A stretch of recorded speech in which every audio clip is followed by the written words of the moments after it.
अच्छा, आप मुझसे जितने भी लोग कोलकाता की हार के बाद आग बबूले हो रहे थे, शायद अब थोड़ा गुस्सा कम हो जाएगा। नहीं, नाराज़ होना तो आपका हक है बतौर फ़ैन, लेकिन मैं गुस्सा कम इसलिए कह रहा हूँ क्योंकि देखिए एसआरएच और आरसीबी का मैच बिल्कुल वही स्थिति थी और यहाँ पर भी हमने देखा एसआरएच की टीम है, वो हार गई है। तो चेन्नई में ये जो चेज़िंग का चक्कर है, इसके पीछे क्या कारण है? ये गुत्थी सुलझाने की हम कोशिश करेंगे हमारे कार्यक्रम में। मेरे साथ जुड़ेंगे इरफान पठान और दीप दासगुप्ता। आप देख रहे हैं ईएसपीएन क्रिक इन्फो टी20 टाइम आउट।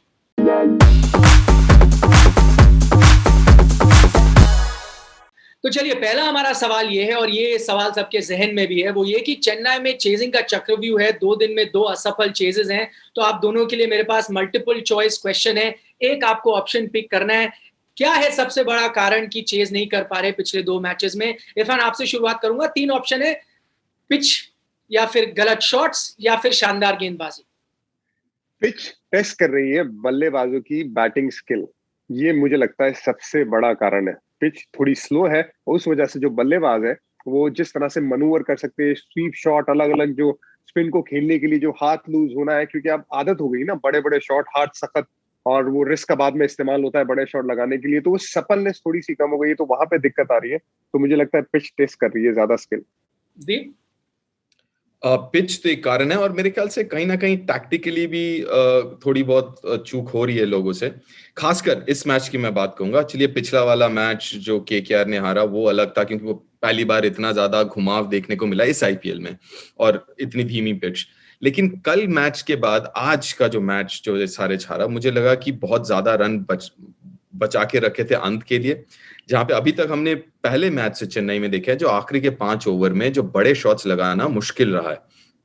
तो कहीं ना कहीं वो आखिरी के जो ओवर्स में जो 42 कुछ रन बचे थे, 45 रन आखिरी 4 ओवर में, वो मुझे लगा कि शुरुआत में ठीक ठाक चल रहा था, वो 87 10 ओवर के बाद वाज वेरी गुड। फिर कहीं ना कहीं वो 10 ओवर के बाद जो है 2-3 ओवर्स निकले जो कम रन वाले थे, फिर वार्नर आउट हुए और उसके बाद तो फिर नैया डूब गई। ये कभी इरफान एक प्लेयर को सिंगल आउट करना मैं चाहता भी नहीं, लेकिन मैं सिर्फ मनीष पांडे की इसलिए बात कर रहा हूं क्योंकि ना पिछले मैच में भी थोड़ा स्ट्राइक रेट को लेकर सवाल उठे थे। इस बार भी वो आते 37 गेंदों में अगर आप उतने ही रन बनाते हैं, वहीं पे जैसे दीप बात कर रहे हैं थोड़ा ज्यादा छोड़ दिया अंत में अपने लिए करने के लिए।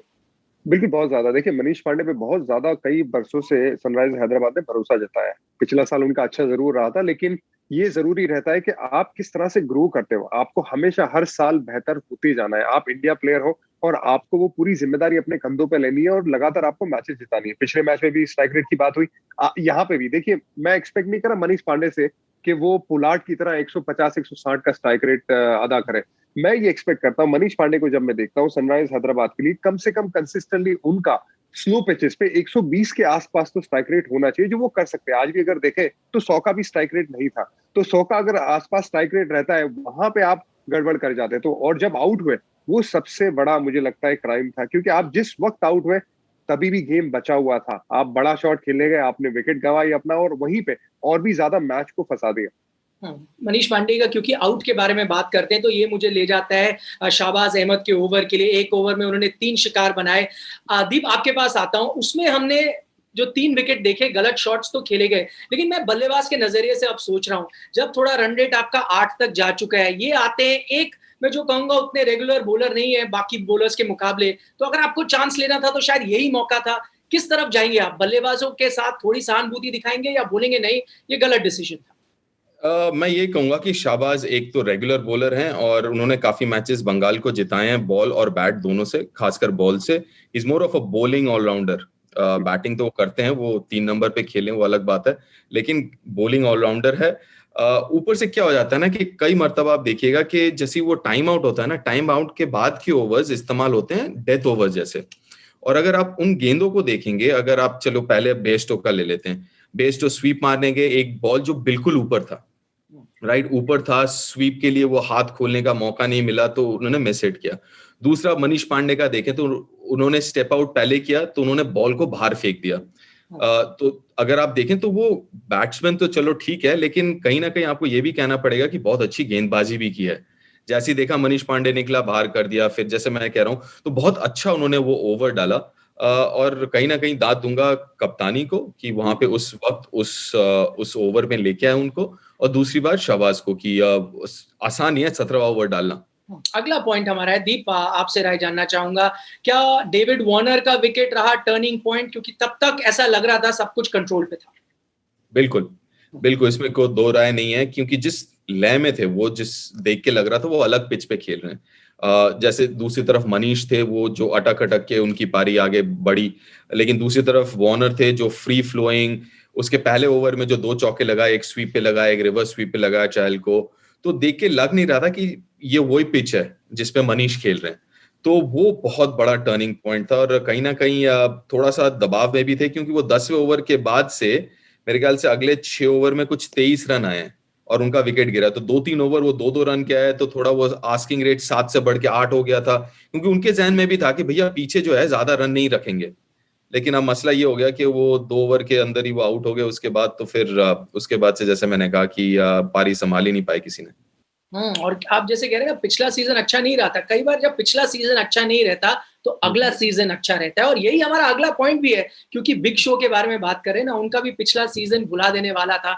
अब उन्होंने क्या 5 साल में पहली बार अर्धशतक लगाया है, अब पूरे शबाब पर दिख रहे हैं द बिग शो। हाँ बिल्कुल, और ये पिछला साल नहीं, पिछले कुछ साल उनके अच्छे नहीं गए हैं। मेरे ख्याल से वो यूएई वाला जो साल था, उस साल उन्होंने खूब रन बनाए थे, वो भी जब यूएई में था।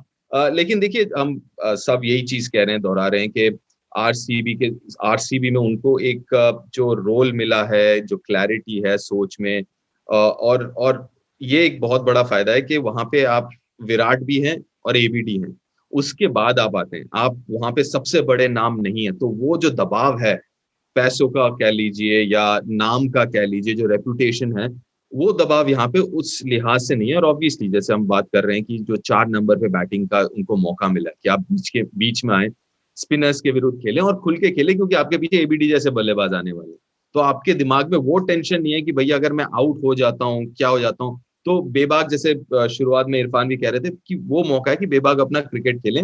और आज अगर देखें तो जो वो पार्टनरशिप चल रहा था विराट के साथ सब, तो विराट उनको शायद वही कह रहे थे कि भैया आप खुल के खेलो, आप चिंता मत करो, मैं हूं या एबीडी है, आप खुल के खेलो। तो वो जो कॉन्फिडेंस जो उनको मिल रहा है, मेरे ख्याल से उसी का नतीजा है जो हम पिछले 2 इनिंग्स में देख रहे हैं उनकी बल्लेबाजी। चलिए, आज का मैच तो एसआरएच हार गया, लेकिन इसका मतलब ये नहीं कि कई चीजें उन्होंने सही नहीं की। उनमें से एक चीज थी, जिस तरह से उनके किंग खान जो है, राशिद खान और जेसन होल्डर, उनकी करामाती गेंदबाजी थी। इरफान, पहले मैं राशिद के बारे में बात करता हूँ। ये स्ट्रैटेजी अब हम 2 मैचेस में देख चुके हैं। आंद्रे रसल आते हैं, आप राशिद खान को गेंद दे देते हैं, वो जल्दी से आउट करते हैं। आज एबी डिविलियर्स आते हैं, बिल्कुल वही चीज करते हैं, आपको विकेट देते हैं। ये रणनीति सफल होती जा रही है एसआरएच की। देखिए, अभी तक राशिद खान की गुगली की चुगली कोई कर नहीं पाया, और ये सच बात है। ये कई बार ये बात क्लीशे है, लेकिन बिल्कुल सही बात है। ये हमने कई गेंदबाजों को देखा है कि लोग उन्हें पिक कर लेते कुछ साल खेलने के बाद। 2017 में डेब्यू किया था, ये हम 2021 की बात कर रहे हैं, अभी तक वो ही माहौल चल रहा है खान साहब का।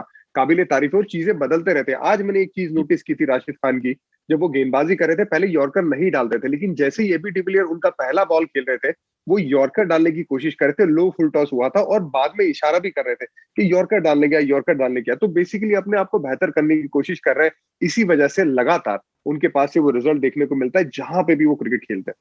वैसे ही अभी उनकी गुगली कोई नहीं पढ़ पा रहा। अब एक नया चीज ले आए हैं तरकश में, जैसे आप बता रहे हैं, आप तेज यॉर्कर भी मारेंगे तो बल्लेबाज कैसे निपटेंगे उनसे। बहरहाल, आखिरी सवाल दीप आपसे पूछ लेता हूं ये वाला, और ये एक ब्रेव कॉल भी थी। हम बात कर रहे थे, नबी ने अच्छा प्रदर्शन किया पहले मैच में, गेंद के साथ, बल्ले के साथ भी जो मौका मिला, बावजूद उसके जब होल्डर अवेलेबल होते हैं आप उनको लेके आते हैं और उसका पूरा फायदा भी मिलता है। जी बिल्कुल, और देखिए फिर आपको थोड़ा सा वो एल्बो रूम मिल जाता है कि फिर आप भुवनेश्वर को आप बीच में इस्तेमाल कर सकते हैं, आप जेसन होल्डर को बीच में इस्तेमाल कर सकते हैं।